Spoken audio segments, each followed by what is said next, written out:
என் அன்பு சகோதர சகோதரிகளே, இதனால் உங்களோடு கூட வேதத்தை அலசுபவர்களுக்கு, ஆராய்ச்சி பண்ணுகிறவர்களுக்கு அமக்களமாய் ஆரம்பித்த ஒரு கோத்திரம் உங்களுக்கு ஒரு விடுகதையோடு ஆரம்பிக்கிறேன், ஒரு பொறியோடு கூட ஆரம்பிக்கிறேன். என்ன பொறி? தலை சிரைத்ததுனால், தலை மொட்டடிச்சதுனால, மயிர் போனதுனால வல்லமையும் போனது. யாருக்கு? பைபிளில் சிம்சோன். அவருடைய கோத்திரம் என்ன கோத்திரம் தெரியுமா? அந்த கோத்திரம் அமக்களமாக ஆரம்பித்த கோத்திரம். ஆசரிப்பு கூடாரம், அதனுடைய பொருட்களை எல்லாம் அழகாய் வெண்கலத்தினாலும் மரத்தினாலும் செய்யப்படும்படி பெசலேயோடு கூட இன்னொரு மனிதனையும் கர்த்தர் அபிஷேகம் பண்ணினார், அகோலியா. அவனுக்கு பிரசங்கிக்கிற ஞானத்தை கர்த்தர் கொடுத்தாராம்.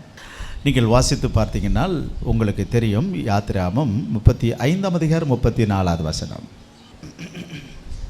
அவன் இருதயத்திலும் தான் கோத்திரத்து அகிசாமாகின் குமாரனாகிய அகோலியாபின் இருதயத்திலும் போதிக்கும் வரத்தையும் அருளினார். பெசலேயேல் இருதயத்திலேயும் அகலியாப் இருதயத்திலேயும் போதிக்கும் வரத்தை அருளினார். அப்படியானால் இப்படி இவங்க ரொம்ப அமக்களமா இப்படி போதிக்கும் வரத்தை அனுப்பி தேசத்தில் ஒரு சிறந்த தலைவனாக வைத்து பார்த்த கோத்திரம் என்ன கோத்திரம்? அது தான் கோத்திரம். ஆனால் இந்த கோத்திரத்திற்கு ஒரு வேதனையான ஒரு விஷயம் என்னன்னா, வெளிப்படுத்தின விசேஷம் 7ஆம் அதிகாரத்துக்கு நாம் போவோமானால் வேதத்தை ஆராயர்களுக்கு ஒரு திடுக்கிடும் செய்தி அங்கே இருக்கு. என்ன பாருங்க எல்லாரும், எத்தனை பேருக்கு தெரியும் அங்கே ஒரு திடுக்கிடும் செய்தி 7ஆம் அதிகாரத்தில் இருக்குன்னு? யாராகிலும் ஹலோ என்ன பாருங்க, யாராகிலும் தெரியாவிட்டால் இனிகாகிலும் தெரிஞ்சுக்கிங்க. அதில் 12,000 12 இன்ட்டு 12,000 போட்டிங்கன்னால் 1,44,000 வரும். 12,000 போட்டிங்கன்னா 12,000 இன்ட்டு 12 போட்டிங்கன்னால் 1,44,000 பேர் வருவார்கள். அந்த 1,44,000 பேரோடு கூட ஆண்டவராகிய இயேசு கிறிஸ்து சியோன் மலையின் மீது அவர் தமது ஆட்சியை ஆரம்பிப்பார். அந்த ஆட்சியில் அந்த 12 கோத்திரத்தை பார்க்கும் பொழுது அதில் தான் இல்லை. அதுதான் திடுக்கிடும் செய்தி. ஏன் தான் இல்லை? எதனால் தான் விடப்பட்டது?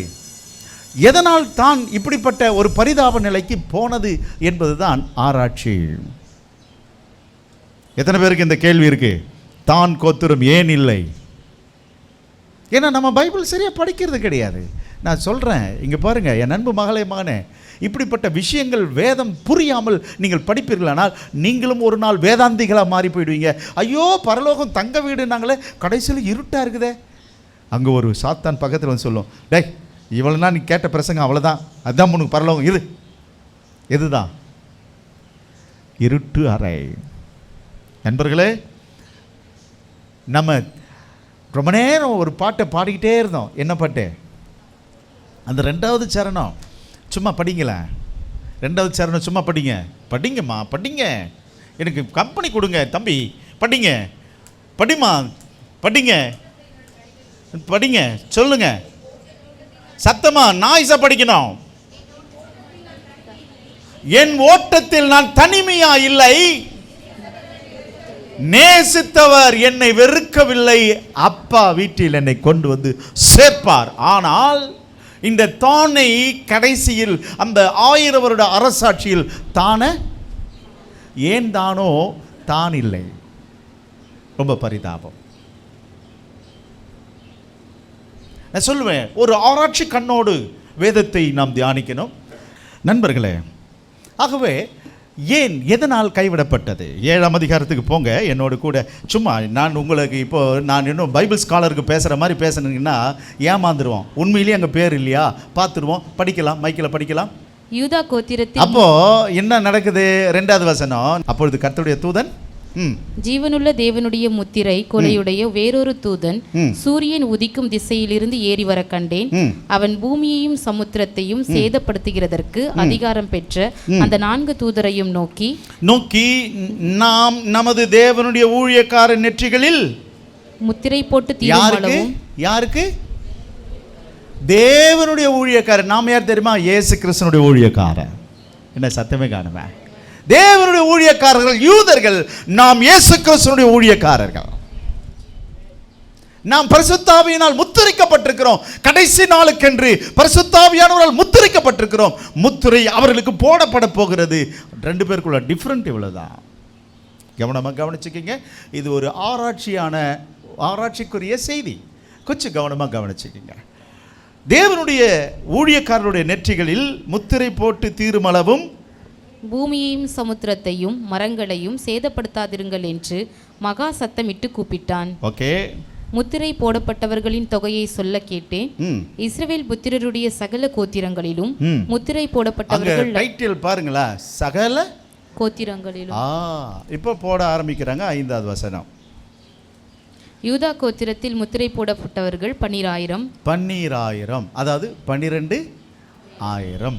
அப்புறம் ரூபன் கோத்திரத்தில் முத்திரை போடப்பட்டவர்கள் 12,000. காத் கோத்திரத்தில் முத்திரை போடப்பட்டவர்கள் 12,000. ஆசேர் கோத்திரத்தில் முத்திரை போடப்பட்டவர்கள் 12,000. நப்தலி கோத்திரத்தில் முத்திரை போடப்பட்டவர்கள் 12,000. மனாசே கோத்திரத்தில் முத்திரை போடப்பட்டவர்கள் 12,000. சிமியோன் கோத்திரத்தில் முத்திரை போடப்பட்டவர்கள் 12,000. லேவி கோத்திரத்தில் முத்திரை போடப்பட்டவர்கள் 12,000. இசக்கார் கோத்திரத்தில் முத்திரை போடப்பட்டவர்கள் 12,000. செபுலோன் கோத்திரத்தில் முத்திரை போடப்பட்டவர்கள் 12,000. யோசேப்பு கோத்திரத்தில் முத்திரை போடப்பட்டவர்கள் 12,000. பென்யமின் கோத்திரத்தில் முத்திரை போடப்பட்டவர்கள் 12,000. அப்போ இடையில இப்போ நம்ம பார்க்குற கோத்திரம் இல்லை. யார் இல்லை? ஏன் தானோ தான் இல்லை.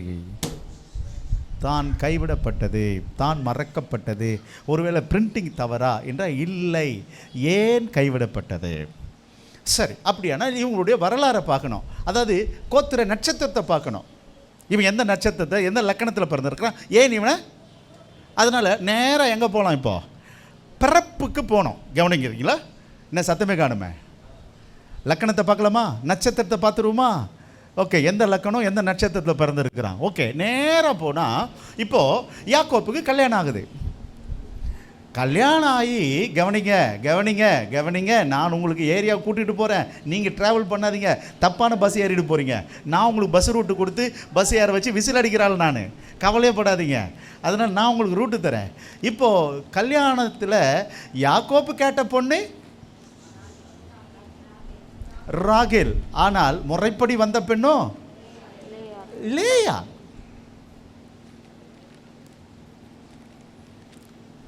அதனுடைய ஞான அர்த்தம் புரியாதவங்க என்னை கேளுங்க. ஞான அர்த்தமாக தான் பார்க்கணும். எழுத்தின்படியெல்லாம் பார்க்கக்கூடாது.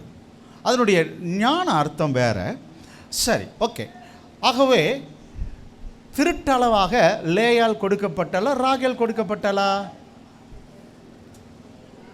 நீங்கள் எதனா ஒன்று பேசினா தான் நல்லா இருக்கும்.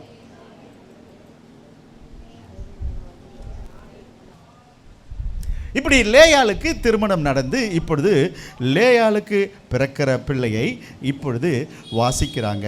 29ஆம் அதிகாரம் ஆதியாம புஸ்தகத்தில் வாசிக்கலாம். 29ஆம் அதிகாரம் வேதத்தை திருப்பிக்கிங்க. நான் கொஞ்சம் நிதானமாக போகிறேன், ஒன்றும் அவசரம் இல்லை. இங்கே பாருங்கள், என்னுடைய பிரசங்கத்தை நீங்கள் ஒரு 20 வருஷத்துக்கு முன்னாடியெல்லாம் கேட்டிருக்கணும். உங்கள் கால் மரத்து போக, உங்கள் மனசெல்லாம் குளிரும்படி அப்படி நிறுத்தி நிதானமாக பிரசங்கம் பண்ண ஆள் இப்போ எதை பார்க்குறேன்? டைம் பார்த்து பிரசங்கம் பண்ணுறேன். நேரம் அப்படி ஆகிப்போச்சு, காலங்கள். சரி, ஓகே. 32வது வசனம். லேயாள் கர்ப்பவதியாகி ஒரு குமாரனை பெற்று கர்த்தரின் சிறுமையை பார்த்தருளினார். இப்பொழுது என் புருஷன் என்னை நேசிப்பார் என்று சொல்லி அவனுக்கு ரூபன் என்று சொன்னால் எனக்கு ஒரு புதல்வன் பிறந்திருக்கிறான் என்று அர்த்தம். ரூபன் எனக்கு ஒரு புதல்வன்.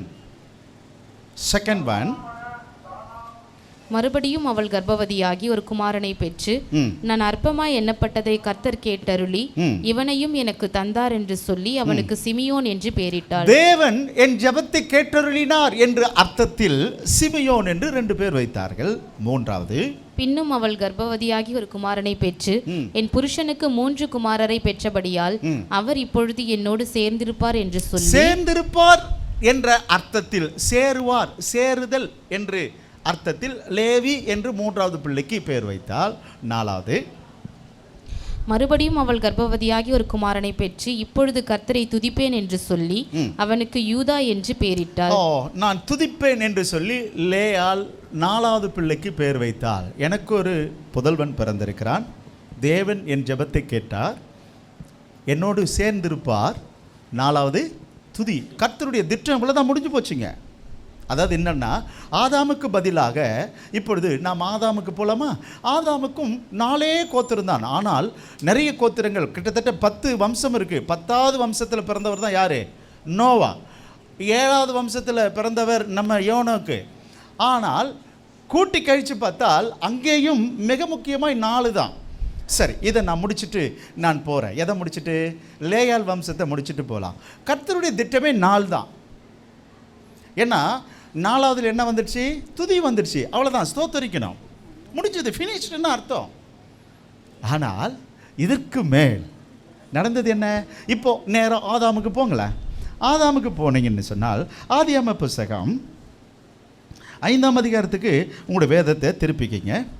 3வது வசனம் என்ன சொல்லுது பாருங்க.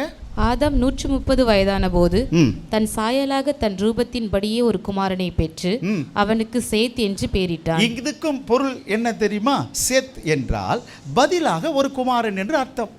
யாருக்கு பதிலாக? ஆதாமுக்கு பதிலாக, யாருக்கு பதிலாக? ஆபேலுக்கு பதிலாக ஒரு குமாரன் பிறந்தாச்சு. இப்போ புரியுதா?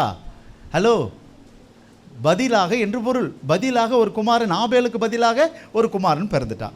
நேராக நீங்கள் 21வது வசனுக்கு வரணும். பதிலாக பிறந்தவன் ஏனோக்கு 65 வயதான போது மெத்துசலாவை பெற்றான். மெத்துசலா என்று சொன்னால் பிரதிஷ்டை. ஒரு பதிலாக பிறந்தவன் எதற்காக பிறந்திருக்கிறான்? பிரதிஷ்டை பண்ணப்படி பிறந்திருக்கிறான். பிரதிஷ்டை. 25வது வசனத்துக்கு போங்க. மெத்துசலா 187 வயதான போது லாமேக்கை பெற்றான். ஏன் பிரதிஷ்டை பண்ணப்பட்டான்? மரிப்பதற்காக பிரதிஷ்டை பண்ணப்பட்டான். லாமேக் என்றால் மரிப்பதற்காக என்ற அர்த்தம். ஓகே, மரணத்திற்கு பிறகு இப்பொழுது நாம் கடைசியாக பார்க்குறோம். 28வது வசனத்தில் பார்க்குறோம். 28லேருந்து 30 வரை நீங்கள் பார்த்தீங்கன்னா, இந்த நாட்களில் பூமியில் நம்முடைய சந்ததியை தேற்றுவான் என்று சொல்லி நோவாவுக்கு இப்பொழுது தேற்றுவான் என்ற அர்த்தத்தில் நோவா என்று பெயர் வைத்தார்கள். ஸோ ஃபைனலி தேற்றுவான், தேற்றுதல். புரியுதுங்களா உங்களுக்கு? ஆகவே ஆதாமுடைய சந்ததி இதோடு முடியுது. எத்தனை தான்? 4 தான். பதிலாக ஒரு குமாரன் சேத், மரிப்பதற்காக லாமேக், லாமேக்கு அடுத்தது பிரதிஷ்டை பண்ணப்பட்ட மெத்துசலா. அப்படியா? தப்பா சொல்கிறேன்னா? நீங்களும் கவனமாக தான் இருக்கிறீங்கன்னு நினைக்கிறேன்.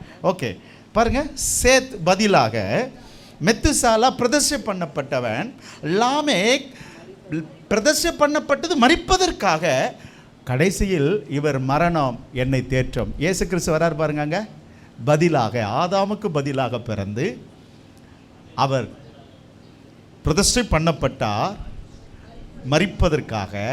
அந்த மரணத்தில் உனக்கும் எனக்கும் ஆறுதல் உண்டு. இயேசு வந்துட்டார். அங்கே திட்டம் அவ்வளோதாங்க. எத்தனை வேணாலும் இருக்கட்டும், பிளானே 4 தான். இங்கே பாருங்க, அதுதான் தாவீது சொல்வார், எங்களுடைய நாட்கள் 4 விரற்கடை. 4 முடிஞ்சிடும் வாழ்க்கை, அவ்வளோதான், ஃபினிஷ்டு. 4 திசைகள், 4 சுவிசேஷங்கள், எல்லாமே 4. நறுக்குன்னு 4 வார்த்தை பேசுவாங்க, அதுதான் 4.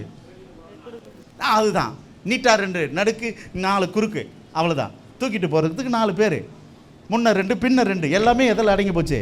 4. ஓகே, நல்லா கேட்குறீங்க நீங்கள், என்னோட கூட வாங்க போகலாம். ஆகவே லேயாளுக்கு எத்தனை பிறந்ததுங்க? 4ஓடு முடியணும். இப்போது 30வது அதிகாரத்துக்கு வரணும். இப்போ நீ ஆம்பளே, நீ எனக்கு புள்ள தரையா இல்லையா கேட்கறது யார் தெரியுமா? ராகேல். என்ன லவ் வேறு பண்ணிட்டு வவ்வு கோமாளி பாயலை.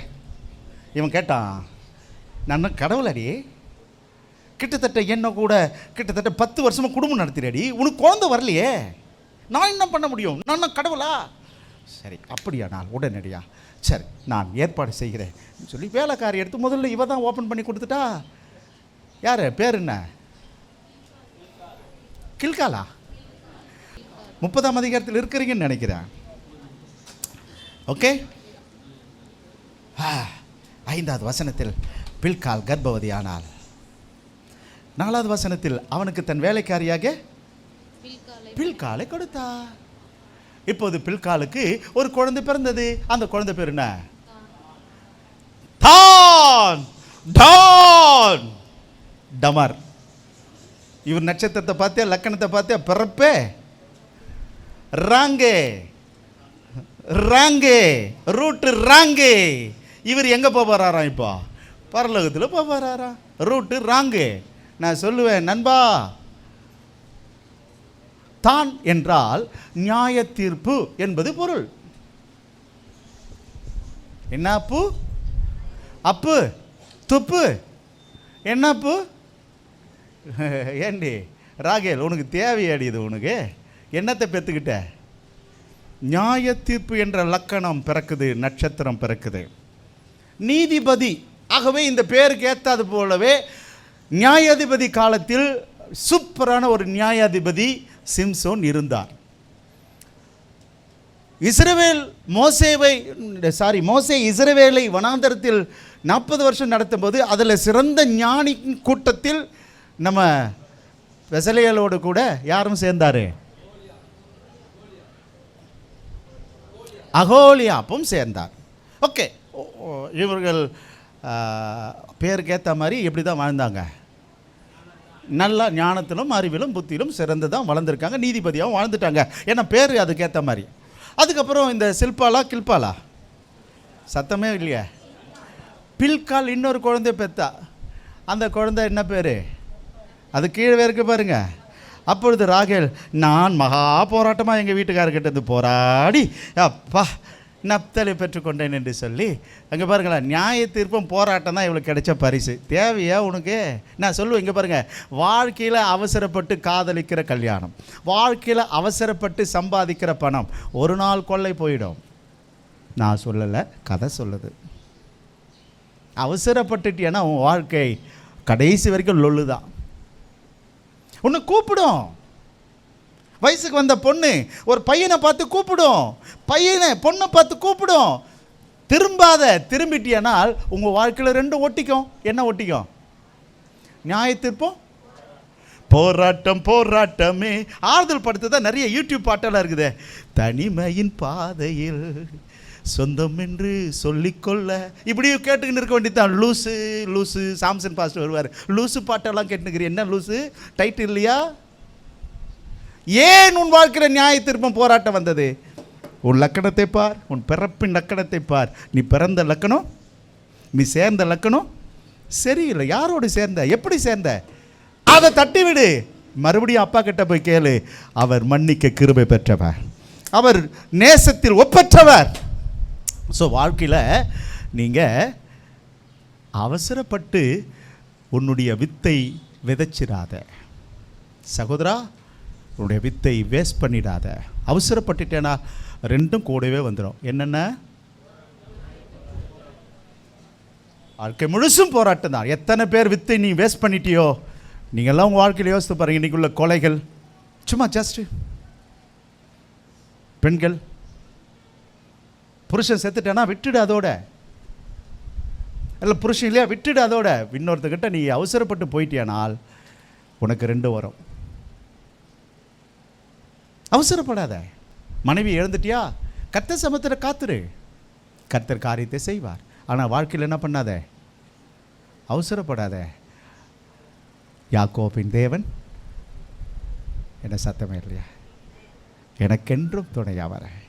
என்ன பாடின போல இருக்கா நண்பா? புரியுதா உங்களுக்கு? அதனால தான் நான் சொல்லுவேன், இங்கே பாருங்கள், நாம் யாருமே பிறப்பில் கிறிஸ்தவர்கள் அல்ல, பிறப்பில் தெய்வத்தை அறிந்தவர்கள் அல்ல. மெய்யான தெய்வம் இயேசு கிறிஸ்து நமக்கு பிறக்கும் பொழுது தெரியாது, இப்போ தானே தெரியுது. ஐயோ நான் தப்பு பண்ணிட்டேனே. ஓகே, அந்த உணர்வு வந்தால் போதும், எல்லாம் சரியாயிடும். பரிசுத்த ஆவியானவர்களோடு பேசட்டும். அப்படியானால் தான் நம்பர் 1 அவசர கொடுக்கு. எப்படி பிறந்தாங்க? அவசரப்பட்ட ஜாதி, அவசர ஜாதி. நேற்று ஊழியக்கார கூட்டத்தில் இந்த தலைப்பை சொன்னேன். எந்த தலைப்பை சொன்னேன்? ஏன் தானோ இந்த தானு இந்த பரலோகத்துக்கு வராமல் போயிட்டானே அந்த ஆயிடவர் அரசாட்சிக்குன்னா, நீங்கள் பேசியிருக்கிறீங்கன்னு கம்ப்யூட்டருங்க சொல்லுது. இந்த ஊழியக்காரங்களாம் யார்? அவங்கெல்லாம் மிடி கம்ப்யூட்டர் மாதிரி இருக்காங்க. அவங்க டப்புன்னு எடுத்து கொடுத்துட்டாங்க. 2021 பிப்ரவரி மாதம் தேதி கூட சொல்கிறாங்களா, 20ஆம் தேதி. எப்பா தோத்துறோம். நான் கூட்டத்தை முடிச்சுட்டு வரதுக்குள்ளே ஃபைலை என்கிட்ட கொடுத்துட்டாங்க. பார், பாம்பு தேன் தான் பேசியிருக்கீங்க நீங்கள். Praise God. நானும் அந்த ஃபைலை ஓப்பன் பண்ணி பெத்தேர்லேருந்து என் வீட்டுக்கு வரதுக்குள்ளே மெசேஜ் கேட்டுட்டேன். சும்மா ஒரு 25 நிமிஷம்தான். ஆனால் இன்றைக்கி சொல்ல வேண்டியதெல்லாம் அதில் சொல்லியிருக்கிற. ஆனால் தப்பிச்சேன். நான் எடுத்திருக்கிற டாபிக் அதில் இல்லை. கரு ஒன்று தான், மனுஷன்தான், ஊர் வேறு, மொழி வேறு, தான் தான், அது மாற்றமே இல்லை. ஆனால் இன்றைக்கு நான் உங்களுக்கு சொல்லிக் கொடுக்குற அனுபவங்கள் கொஞ்சம் வித்தியாசப்படும். ஆனால் தான். நீங்கள் அந்த வீடியோவும் போய் பாருங்கள். ரெண்டும் பொருள் ஒன்று தான், இயேசு ஒன்று தான். ஆனால் இயேசுக்கு சொல்லிக் கொடுக்கறதுக்கு 4 சுவிசேஷம் தேவைப்பட்டது பாருங்களேன். இயேசு ஒன்று தான். அந்த மாதிரி தான் பொருள், கரு ஒன்று தான். ஆனால் விதங்கள் வேறு. இன்றைக்கு நான் தானும் பற்றி சொல்ல போகிற விதங்கள் வேறு. சரி, ஆகவே இப்படி இந்த தான் ஆரம்பமே எப்படி தான் ஆரம்பிச்சதே. அதனால் என் அன்பு விசுவாசிகளே, என் அன்பு வாலிப பிள்ளைகளே, வாலிப பையன்மார்களே, குழந்தைமார்களே, 13 வயசுக்கு மேற்பட்ட இளைஞர்களே, 7வது 8வது 9வது 10வது 11 12 college first year second year third year படித்த 20 வயதுக்கு உட்பட்ட 13 வயதுக்கு மேலே உள்ள இளைஞர்களுக்கு நான் சொல்லுகிறேன், வாழ்க்கையில் அவசரப்பட்டுடாத. தொட்ட நீ கெட்ட, அவ்வளோதான். வாழ்க்கை ரொம்ப அவசியம். 2 கூட வந்துடும். 2 புள்ள பிறந்துடும். புள்ள பிறகுதே இல்லையோ, ஆனால் 2 வந்துடும். அதனால் மக்களை கவனிச்சுக்கிங்க. ஸோ இப்போ உங்களுக்கு எத்தனை ரகசியம் சொல்லி கொடுத்துருக்கு இதுவரையும்? எத்தனை ரகசியம் சொல்லி கொடுத்துருக்குன்னா எப்படி முடிக்கிறீங்க? நாங்கள் டைம் பார்த்துக்கிறேன். மணி 9:50 தான் ஆச்சு. ஏன்னா எனக்கு கட் ஆஃப் டைம் 10:15.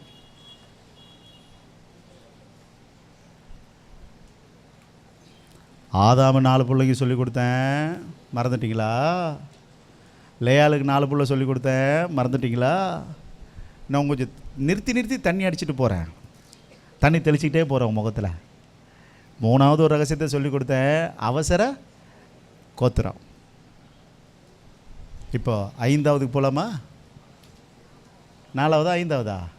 4வது ரகசியம். ஓகே, என் பிள்ளைகளை வளர்க்குறத விட சந்தோஷம் எனக்கு வேறு ஒன்றும் இல்லை. என்ன தம்பி ஜான், போகலாமா ஒரு நாள் மீட்டிங்கு? ஒரு நாள் இல்லை, ஒரு நாள் ஒன்றா. ஆனால் நமக்கு வாய்ப்பு எவ்வளோதான்? ஆனால் அவங்க சொல்கிறது. ஆனால் எங்கே போயிட்டு வந்தேன்? எப்போ? சண்டே இல்லை மாவனே கர்த்தரை நீங்கள் நல்ல ஆராதனை பண்ணுங்க. ஞாயிற்றுக்கிழமை ஒரு நாள்.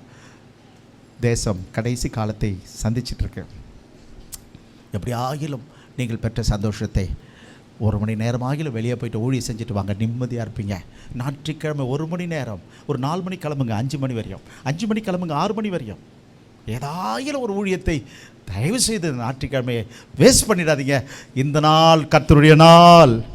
இந்த நாள் உங்களுடையதல்ல, இது கர்த்தருடைய நாள். இந்த நாளை பயன்படுத்திக் கொள்ளும் மானே மாலை.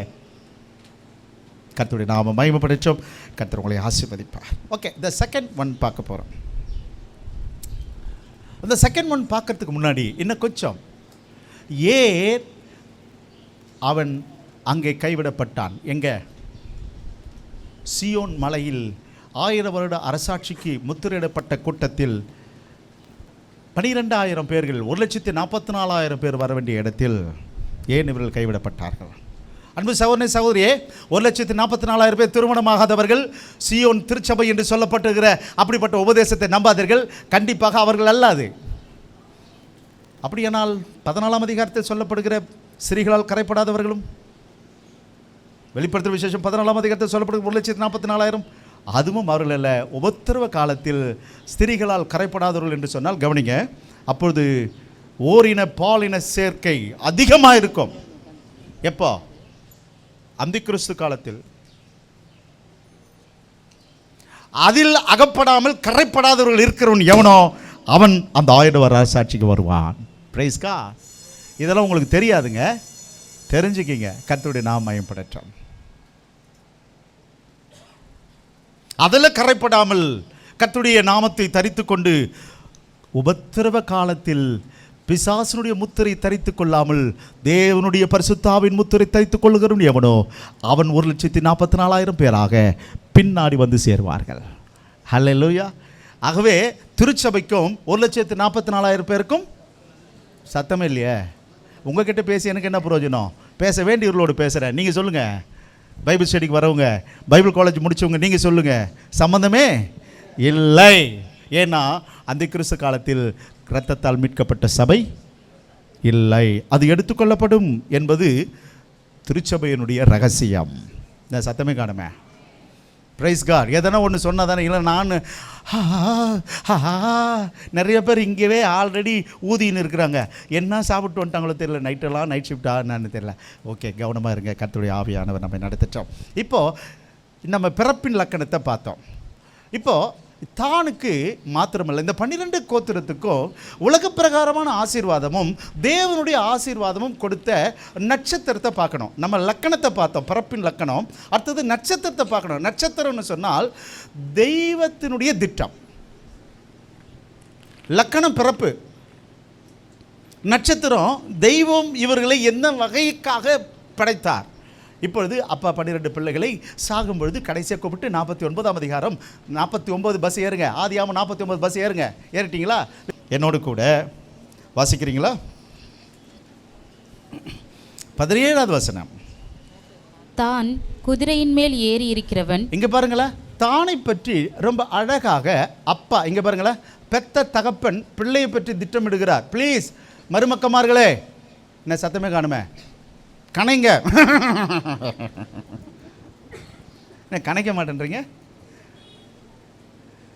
பிள்ளைகளே? ஆமேன்னு சொல்லுங்க. அப்பா இவ்வளோ பேர் இருக்குங்க. ஏன் பிள்ளைங்க இல்லாமா? குடும்பத்தில் இருக்கிற பிள்ளைகள். பிள்ளைகளுக்கு தகப்பனுக்கு சில கட்டளைகளை நான் சொல்கிறேன். பிள்ளைகளுக்கு ஆசீர்வாதமாக வாழக்கூடிய தகப்பன்மார்களாக வாழுங்க. இதுக்கு மேலே சொன்னோன்னா 15ஆம் தேதிக்கு மரியாதை இல்லை. தகப்பனுக்கு ஒரு அடையாளம் இருக்குது. பிள்ளைகளை ஆசீர்வதிக்கணுங்க. அப்பா அம்மா என்ன பண்ணணும்? பிள்ளைகளை ஆசீர்வதிப்பதற்கு பக்குவமாக இருக்கணும். ஸ்கூலுக்கு போகும்போது மட்டும் அப்பா என்ன போடுவார்? நான் சொல்லுவேன், திருடன் சிலுவையா இயேசுவின் சிலுவையான்னு என்ன சிலுவை போடுற? நீ எந்த சிலுவை போடுறீங்கம்மா? 3 சிலுவையை பார்க்குறோமா நம்ம? நீ திருடன் சிலுவை போடுறியா, இயேசு சிலுவை போடுறியா? அதனால் நம்ம சிலுவையை போடல. உனக்கு தைரியம் தான் கையே தலைமையில வச்சு என்ன பண்ணுங்க, ஆசீர்வதிச்சு அனுப்புங்க. 3 கட்டம் பிள்ளைகளுக்கு நீங்கள் ஜெபிக்கணும். அவர்கள் படிக்கும் காலம் வரையும், 2வது திருமண காலம், 3வது இவர்கள் அல்ல பேர பிள்ளைகளை நீங்கள் ஆசீர்வதிக்கணும். இந்த 3 கட்டத்துக்கும் நீங்கள் பாக்கியவான்களாக இருக்கணும். பிள்ளைகளுக்கு யார்? பெற்றவங்க, பெற்றோர்கள். அதனால் பிள்ளைகளை நீங்கள் அந்த விஷயத்தை ரொம்ப கவனமாக இருங்க. பாட்டிமாருங்க அதை விட ஒரு படி மேலே அவர்களை அள்ளி கிள்ளி முத்தமிட்டு ஸ்கூலுக்கு அனுப்புங்க, காலேஜுக்கு அனுப்புங்க, அடுத்தது வேலைக்கு அனுப்புங்க. பாட்டிக்கிட்ட முழங்கால் பாடிட்டு ஜெபிக்கிற அளவுக்கு பாட்டி எப்படி இருக்கணும்? பாட்டி எப்போ பார்த்தாலும் சீரியல் பார்த்துட்டு இருந்தால் என்னத்தை ஜெபம் பண்ணுது பாட்டி? நம்ம ஊர் பாட்டிங்க அப்படி தான் இருக்குது. எப்போ பார்த்தாலும் சீரியல். பாட்டி ஜெபம் பண்ணு, டேய் போடா உங்கள் அம்மா கிட்ட ஜெபம் பண்ணிட்டு போடா பாட்டின்னு சொல்லுது. நோ, ஆசீர்வதிக்கிற கொடுக்குற பாட்டியாக இருங்க. Right, okay. இப்போது அப்பாவுக்கு சொல்லிட்டு அம்மாவுக்கு சொல்லிட்டு அப்பாவுடைய கடமை 12 பிள்ளைக்கு ஆசீர்வாதத்தை கொடுக்குறார் அப்பா. இல்லை சத்தமே காணோம். போகலாமா? சரியா இல்லையா? நான் இந்த டைம் ஆயிடுதான்னு பார்த்துட்டே இருக்கிறேன். எனக்கு கரெக்டாக 10:15 நான் அப்படியே தொடருன்னு போட்டு போயிடுவேன். சரி கவனிங்க. இது கன்வென்ஷன் மெசேஜிங்க. இதெல்லாம் இது ஒரு கூட்டத்திலெல்லாம் பேசிட முடியாது. சரி, என்னோட கூட வாங்க. எங்கே விட்டேன் கதையை? அப்பா அம்மா சொல்லுங்கள், எங்கே விட்டேன்? அப்பா அவனுடைய ஆசீர்வாதத்தில் விட்டேன். எத்தனாவது வசனம்? 17வது வசனம். தான் குதிரையின் மேல் ஏறி இருக்கிறவன் மல்லாந்து விழும்படியாய் அதன் குதிகாலை கடிக்கிறது. குதிரையின் மேல் ஏறி இருக்கிறவர் 21ஆம் அதிகாரத்துக்கு போனீங்களா? ராஜாதி ராஜா வெள்ளை குதிரையின் மேல் ஏறி வருகிறார். அந்த ஏறி வருகிற குதிரையை தாக்கக்கூடிய சக்தி யாருக்கு உண்டா? எப்பவே சொல்றாரு, பிள்ளைகளை பற்றி தரிசனம் தகப்பன்மார்களுக்கு இருக்கணும் இருக்கணும் இருக்கணும். தகப்பன்மார்களுக்கு இல்லைன்னா யாருக்கு இருக்கணும்? அம்மாமார்களுக்கு இருக்கணும். 2 பேருக்கு இல்லைன்னா எனக்கு உண்டு, பாஸ்டருக்கு உண்டு. பிரைஸ்கா. பெற்றோர்கள் மிக கவனமாய் பிள்ளைகள் பற்றின தரிசனம். இப்பொழுது பிள்ளைகளை 12 பிள்ளைகளை ஆசீர்வதிக்கிற தகப்பன் தானை பற்றி சொல்லும் பொழுது, குதிரை மேல் ஏறி இருக்கிறவன் மல்லாந்து விழும்படி அதன் குதிகாலை கடிக்கிறதற்கு. இது எங்கேயோ படித்த மாதிரி இருக்க குதிகால் கதையெல்லாம். ஆதியாகமம் 3:15. இங்கே பாருங்க, சாத்தானுக்கு அடையாளமாக தான் இப்பொழுது மாறுவான் என்பதை யார் சொல்றது? அப்பா சொல்றாரு. என் பிள்ளை 12ல் ஒன்று என்ன மாற போறான். உங்களுக்கு இது படிச்சுட்டு இருக்கும்போது எனக்கு ஒன்று ஞாபகம் வருது. 12 சீஷர்களை தேர்ந்தெடுத்தவர் உங்களில் ஒருவன் சாத்தான். அங்கே 12இல் ஒருவன் சாத்தான், சீஷர்கள் 12 ஒருவன் சாத்தான். நண்பர்களே, நான் உங்களுக்கு ஒரு விஷயத்தை சொல்றதுக்கு முன்னாடி நாம் இப்பொழுது அடுத்த வசனத்தை படிச்சிடலாம். தொடர்ந்து படிக்கலாம். அதன் குதிகாலை கடிக்கிறதற்கு வழியில் கிடைக்கிற சர்ப்பத்தை போலவும். இப்போ அடுத்தது இங்க பாருங்க, ஏதேனில் இருந்த சர்ப்பமா இருப்பான். அடுத்தது பாதையில் இருக்கிற விரியனை போலவும் இருப்பான். அவனுடைய நோக்கமே குதிரையில் மேல் ஏறி வருகிற ஊழியத்துக்கு தடை செய்கிறவனும் அவனே, குதிரையின் மேல் ஏறி வருகிற கர்த்தருடைய ராஜ்யத்துக்கு தடை செய்ய போகிறவனும் அந்தி கிறிஸ்துவும் அவனே என்று அப்பவே நட்சத்திரத்தில் எழுதியாச்சுங்க. அல்லேலூயா. மகனே மகளே, இன்றைக்கு கர்த்தருடைய சபைக்கு வருவது, கர்த்தருடைய ஊழியத்தை செய்வது ஏதோ டைம் பாஸ் என்று நினைப்பீரானால் நீ பிசாசுக்கு சிநேகிதனாக மாறாதபடி எச்சரிக்கையாரு. சபையை எச்சரித்து நான் பேசுகிறேன், கண்டித்து பேசுகிறேன் என்பதை விட உணர்த்தி பேசுகிறேன், ரகசியத்தை வெளிப்படுத்தி பேசுகிறேன். இது தேவ ரகசியம். இது என் ரகசியம் அல்ல, தேவ ரகசியம். பவுலோடு ஊழியம் செய்தவர்கள் எத்தனை பேர்?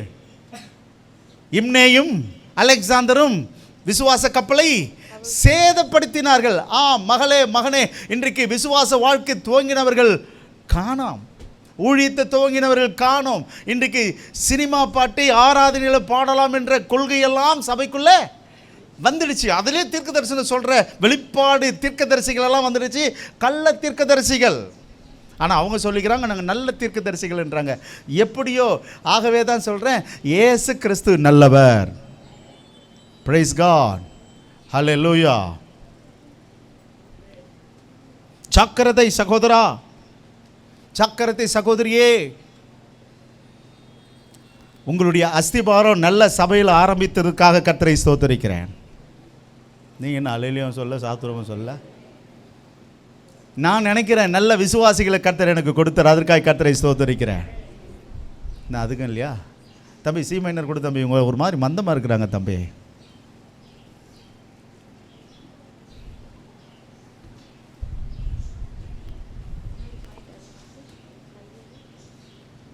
என்னாச்சு தம்பி? அவுட் ஆயிட்டா?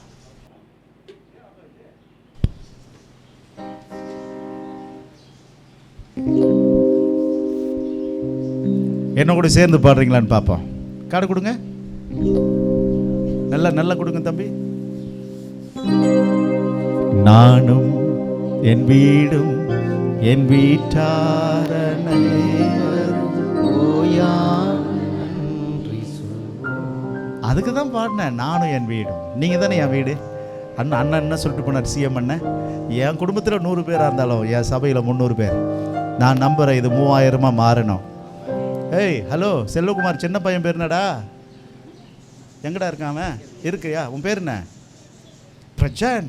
அவன் வளர்ந்து மீசை முளைக்கிறதுக்குள்ள இது 30,000 மாறும். சத்தமே காணும். இங்கே ஒரு விரியன் பாம்பு படுத்துனுக்குது, ஆகட்டும் பார்க்கலாம். குதிரையின் மேல் போகிறவன் மல்லாந்து விழும்படி நடக்கிற விசுவாசிகள் ஏராளம் உண்டு. ஜாக்கிரத்தை, நீங்கள் இடராதபடி, ஊழியம் வளராதபடிக்கு இன்றைக்கு எத்தனை பேர் தெரியுமா? ஊழியத்துக்கு இடரலாக, ஆத்துமா வளராதபடிக்கு எத்தனை பேர் இடரலாக இருக்காங்க தெரியுமா? பிடி அந்த பாம்பை, நசுக்கு அந்த பாம்பை, அப்பா நசுக்கி போடுவார். ஹல்லேலூயா. நானும் என் வீடும் என் வீட்டார் அனைவரும் ஓயாமல் நன்றி சொல்வோம். ஒரு கரு போல காத்தி காத்தீரே நன்றி, என்னை சிதையாமல் சுமந்தீரே நன்றி. ஒரு கரு போல காத்தீரே நன்றி, நன்றி. என்னை சிதையாமல் சுமந்தீரே நன்றி. எங்களை காத்துக்கொள்ளும் ஐயா, கடைசி வரையும் சிதைஞ்சிடக்கூடாது. ஏதோ 10 வருஷம் இருந்தால் போதும், 20 வருஷம் இருந்தால் போதும், சாகும் வரையும் ஒரே சபையிலிருந்து சாகணும். சாகும் வரையும் ஒரே மேய்ப்பனுடைய கையில் இருந்து என் நாட்கள் முடியணும். கருபோல கர்த்தர் என்னை காத்து நடத்திட்டோம். ஆக பிறப்பின் லக்கணம் பார்த்துட்டோம். இப்பொழுது பிறப்பின் நட்சத்திரத்தை பார்க்குறோம். அப்பா அவனை பாம்பாக பார்க்கிறார். இன்னும் கொஞ்சம் தேவனுடைய திட்டம் என்ன? இது அப்பாவனுடைய திட்டம். எப்படி பார்த்தார் அவனை? பாம்பு. குதிரையின் மேல் போகிற இயேசு கிறிஸ்துவையும் இயேசு கிறிஸ்துவ ஊழியத்தையும் அழிக்கிறவனாக இவன் இருப்பான். ஓகே, கர்த்தருக்கு ஸ்தோத்திரம். த செகண்ட் ஒன் 49ஆம் அதிகாரத்தில் படித்தேன்னா, இப்பொழுது மோசே தன்னுடைய கடைசி நாளில் தமது ஜனத்தை ஆசீர்வதிக்கிற 12 கோத்திரத்தை கூப்பிட்டு அவரும் ஆசீர்வதிப்பார் அவருடைய கடைசி நாளில். உபாகமம் 33:22. தானை குறித்து, தான் குறித்து. இங்கே எவ்வளோ வேகம் இருக்காதுங்க சிஸ்டர். எங்கள் சபையெல்லாம் பேதைங்களும் பாவமாக நாங்கள்லாம் இருக்கிறோம். உங்கள் வேகமெல்லாம் எங்களுக்கு வருமா சிஸ்டர்? நாங்கள் கொஞ்சம் லேட்டாக ஏறுவோம் பஸ்ஸில். உங்கள் வேகத்தில் விசில் அடிச்சிட்டிங்கன்னா எப்படி சிஸ்டர்? சரி, விசில் ஊத சொல்லமா? என்ன சத்தமே காணுமே? ஆமேண்ணா, இன்னும் புரட்டுறாங்களே. தாசன், நீ புரட்டிய தம்பி. ஓகே.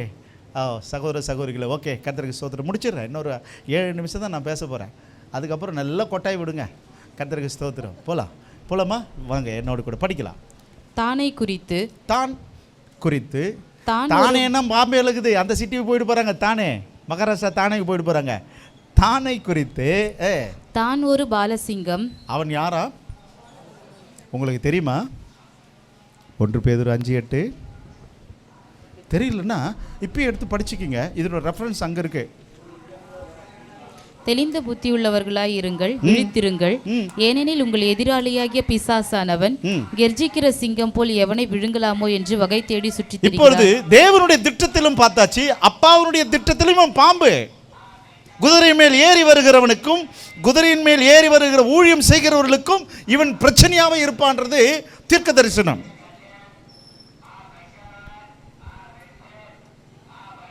இப்பொழுது தேவனுடைய திட்டம் சொல்லுது. என்ன சொல்லுதுன்னு சொன்னால், இவன் ஒரு சிங்கம். வாசிக்கலாம். அவன் பாசானில் இருந்து பாய்வான் என்றான். எங்கிருந்து? பாசானிலிருந்து பாய்வான். ஒரு செழிப்பான தேசம். அப்படியானால் லக்கணத்தை பார்த்துட்டோம், பிறப்பின் லக்கணத்தை பார்த்துட்டோம், நட்சத்திரத்தையும் பார்க்குறப்போ இவன் எப்படி தான் இருக்கிறான்?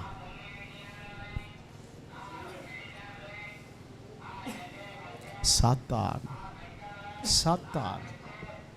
அப்படியானால் சில ஆராய்ச்சியாளர்களும் வேத பண்டிதர்களும் பைபிள் ஸ்காலர்ஸும் சொல்கிறாங்க. என்ன சொல்கிறாங்கன்னா, இவன் வரப்போகிற அந்தி கிறிஸ்து. எப்படி பாஸ்டர் சொல்கிறீங்க?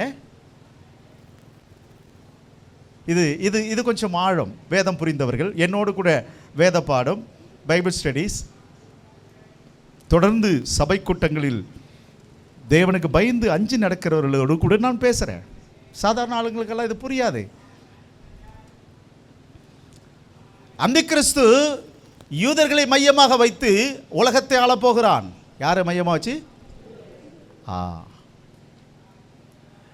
இப்பொழுது யூதர்களை கொண்டு அமெரிக்கா ஆளுகிறது. ஞாபகம் இருக்கட்டும் உங்களுக்கு. கம்ப்யூட்டர் யாருது? இராணுவ தடவாளங்கள் யாருது? பசங்களுடைய கார்ட்டூன்ஸ் யாருது? எல்லாம் அவர்களது தான். உலகத்தை அவர்கள் தான் ஆண்டுகிட்டு இருக்காங்க. ஜாக்கிரதை. அப்பொழுது அந்த கிறிஸ்து உலக ராஜாவாக உலகத்தை ஆளப்போகிறவன் யூதர்களை தலைமையாக கொண்டு வாழ்வான். அப்படியானால் யூதர்கள் கண்டவனெல்லாம் ஏற்றுப்பாங்களா?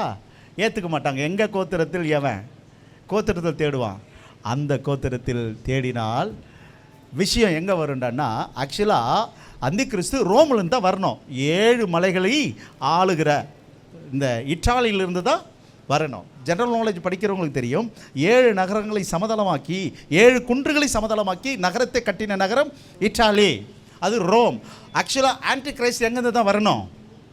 நீங்கள் 12-17 அதிகாரம் வெளிப்படுத்துகிற விசேஷமெல்லாம் படிச்சிங்கன்னா அங்கே ரொம்ப அழகாக இருக்கும்.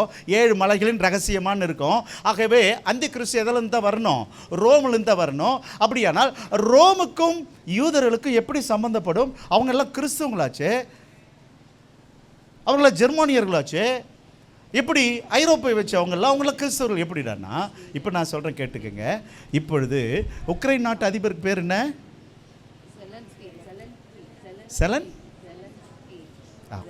செலன்ஸ்கி. அந்த மனிதன் யார் தெரியுமா? யூதன். ஞாபகம் இருக்கட்டும். அதே போல தான் கோத்திரத்தை சேர்ந்தவன் ரோமை ஆட்சி செய்ய எழும்புவான், அங்கிருந்து அந்தி கிறிஸ்து புறப்படுவான். இதுதான் ரகசியம். இப்படி கதை போயிட்டு இருக்கும்போது அடுத்த ரகசியத்தை அடுத்த வாரம் சந்திப்போம். கர்த்தருடைய நாமத்தை இப்பொழுது மகிமைப்படுத்துவோம். எனக்கு 5 நிமிஷம் சேவ் பண்ணி நான் முடிக்கிறேன். அதனால் என் அன்பு மக்களை, ஸ்தோத்திரம். பார்த்து பார்த்து பேச வேண்டியதாக இருக்குது. என்ன பண்ணுறது? நான் அடுத்த கூட்டத்துக்கு அங்கே 10:30 மணி, எனக்காகவே 10:30 மணிக்கு மீட்டிங் வச்சுட்டு இருக்காங்க மக்களை. அவங்களும் கொஞ்சம் பார்க்கணும்ல.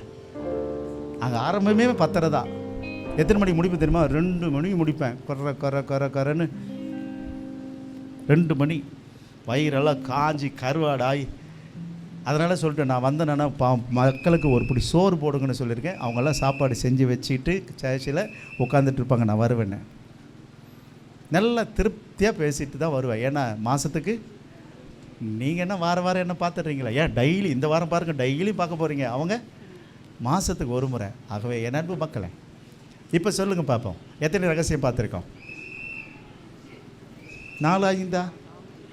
சரி, ஓகே. எப்படின்னு தெரியல. எத்தனை பேர் கர்த்தரை ஸ்தோத்திரிக்கலாம்? சரி, தான் கிடக்கிறான், அவனை விடு. அவன் தான் சாத்தான்னு தெரிஞ்சு போச்சு. நீ ரட்சிக்கப்பட்ட சாத்தானா இருக்கலாமா மகனே? எந்த விஷயத்திலேயும் பிள்ளைகளுக்கு ஜாதி பொருத்தம், மத பொருத்தம் அதை பார்க்காதீங்க. கர்த்தருடைய சித்தம் மாத்திரம் பாருங்க.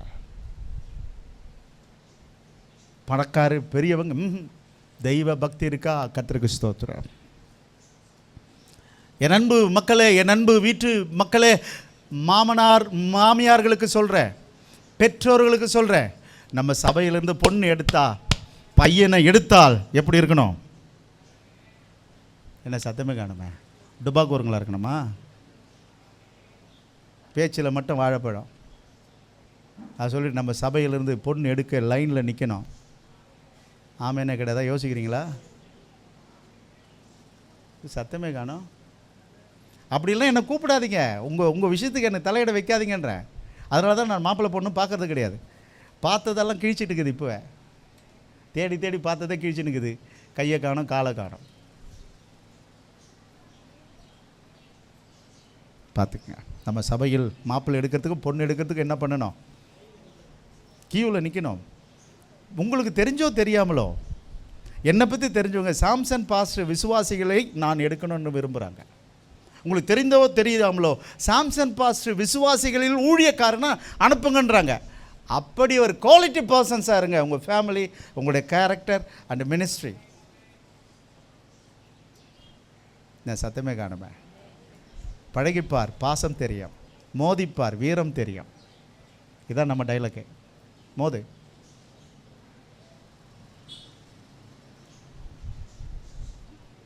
கெட்ட வார்த்தை பேச மாட்டோம். உரிமைக்காக சண்டை போடுவேன், அவ்வளோதான். எதுக்காக? உரிமை இருக்கு. சரி, எனக்கு ரொம்ப வேர்த்துடுச்சு, ரொம்ப சொட்டாயிடுச்சு. என்னை பார்த்தா எப்படி தெரியுது உங்களுக்கு? கேமராவில் பார்க்க எப்படி தெரியுது? ரொம்ப வேர்த்துட்டு இருக்கிறேங்க. அதனால் நான் விடை பெற்றுக்கிறேன். நம்ம அடுத்த வாரம் சந்திப்போம். என்ன, கண்டிப்பாக நிறைய ரகசியம் இருக்குது. தானை பற்றி சந்திக்கலாம். அடுத்த வாரம் பேசலாம். கோபமாக போகிறீங்களா தருணு? ரொம்ப கோபமாக உனக்கு? நம்ம தான் நல்ல சொர்க்கத்தில் இருக்கிறோமே. கர்த்தருக்கு ஸ்தோத்திரம். பிள்ளைங்களை தூங்க வைங்க. 9:30 மணிக்கு மேலே லைட் எரியக்கூடாதுங்க பெட்ரூமில். எல்கேஜிலேருந்து ஆரம்பிங்க அந்த பழக்கத்தை. எல்கேஜியில் பழக்கத்து 11-12 தப்பு. 9:30 மணிக்கு லைட்ஸ் ஆஃப். கொஞ்சம் காலேஜுக்கு போகும்போது 10:30 லைட்ஸ் ஆஃப். அதுக்கு மேலே லைட் எரியவே கூடாது. நம்ம நம்ம சாமு பிள்ளைகிறானே, அவன் ஒரு முறை 10:15 உள்ளே வந்துட்டான், வெளியே போடான்ட்டான். பேராண்டின்னெல்லாம் சொல்ல மாட்டேன், சாமுக்கு பிள்ளை அவன். எனக்கு நீங்கள் பிள்ளைகள். அவன் நம்முடைய பேர் சொல்லக்கூடிய பிள்ளை, நம்ம பேர் அவன் சொல்லணும். அதனால தான் தமிழில் பேராண்டிட்டாங்க. பேர் சொல்ல வாரிசு. பிரைஸ் எல்லாம் இல்லை, சத்தமே காணுமே. யாராக இருந்தாலும் சட்டம் தான் டைமில். கர்த்தருடைய நாமம் மகிமைப்படட்டும். இந்த சண்டே ஸ்கூல் டீச்சர்கள் நினச்சாலும் ரொம்ப பரிதாபமாக இருக்குது. ஏன்னா நீங்கள் ஆராதனையும் இல்லை, செய்தியும் இல்லை, எப்படி நீங்கள் எல்லாம் மேலே போகிறவர்கள்னு தெரில எனக்கு. ஜாக்கிரதை, பிசாசு வஞ்சித்துட்டு போகிறான். சண்டே ஸ்கூல் டீச்சர்ஸ், செய்தி ரொம்ப அவசியம், ஆராதனை ரொம்ப அவசியம். வேகமாக அப்படி இல்லையா வெள்ளிக்கிழமை கூட்டத்தில் அட்டன் பண்ணுங்கள், அப்படின்னா சனிக்கிழமை கூட்டத்தில் அட்டன் பண்ணுங்கள், அப்படின்னா செவ்வாய்க்கிழமை கூட்டத்தில் அட்டன் பண்ணுங்கள். 3 கூட்டம் இருக்குது, பேலன்ஸ் பண்ணிக்கோங்க. அப்படி இல்லாவிட்டால் நீங்கள் குதிரையில் மேல் ஏறி இருக்கிறவரை கீழே தள்ளி வழியில் விரியனாக பாம்பாக மாறிடுவீங்க. சொல்லிக்க வேண்டியதான். நான் எப்படி தெரியுமா ஒரு காலத்தில் ஊழியம் செஞ்சேன். ஏன்னா என் சண்டே கிளாஸ் டீச்சருங்கெல்லாம் கோச்சிக்க மாட்டாங்க, ஏன்னா அவங்கள வச்சு நான் பாடம் எடுப்பேன். நிறைய பேர் எதை தான் சொல்கிறது, கடந்த காலம் அதை பேசாத, நடக்கிற காலத்தை பேசுங்க. நான் ஒரு காலத்தில் அப்படி இருந்தேன். இல்லை மக்களே, இப்போ நான் எப்படி இருக்கேன். ஸ்தோத்திரம். சரி, என்ன புரிஞ்சுக்கிட்டோம்? பக்கத்தில் கேளுங்க, நீங்கள் என்ன புரிஞ்சுக்கிட்டீங்க? சும்மா பேசுங்க, 1 நிமிஷம் தான் டைமு, 1 நிமிஷம். ஜெயரமண்ண கேளு தம்பி, என்ன புரிஞ்சுக்கிட்டான்னா என்ன? அவர்கிட்ட கேட்டிங்கன்னா மணிக்கணக்காக பேசுவார். பிரைஸ் காட், ஹல்லேலூயா, ஸ்தோத்திரம். என்ன ஜான், புரிஞ்சுதா? வாழ்க்கையில் எந்த காரணத்தை கொண்டும் அவசரப்பட்டா 2 வரும். என்ன வரும்? அவ்வளோதான். நம்முடைய அப்பா அம்மா ஒரு காலத்தில் விக்கிரகத்தில் பெற்றெடுத்தாலும் அப்பா என்னை சேர்த்துக்கொள்வா. எத்தனை பேர் திரும்ப சொல்றீங்க அந்த பாட்டை பாடலாம்? யாக்கோபின் தேவன். எத்தனை பேருக்கு ஆசையா இருக்கு? யாக்கோபின் தேவன் நம் தேவன்.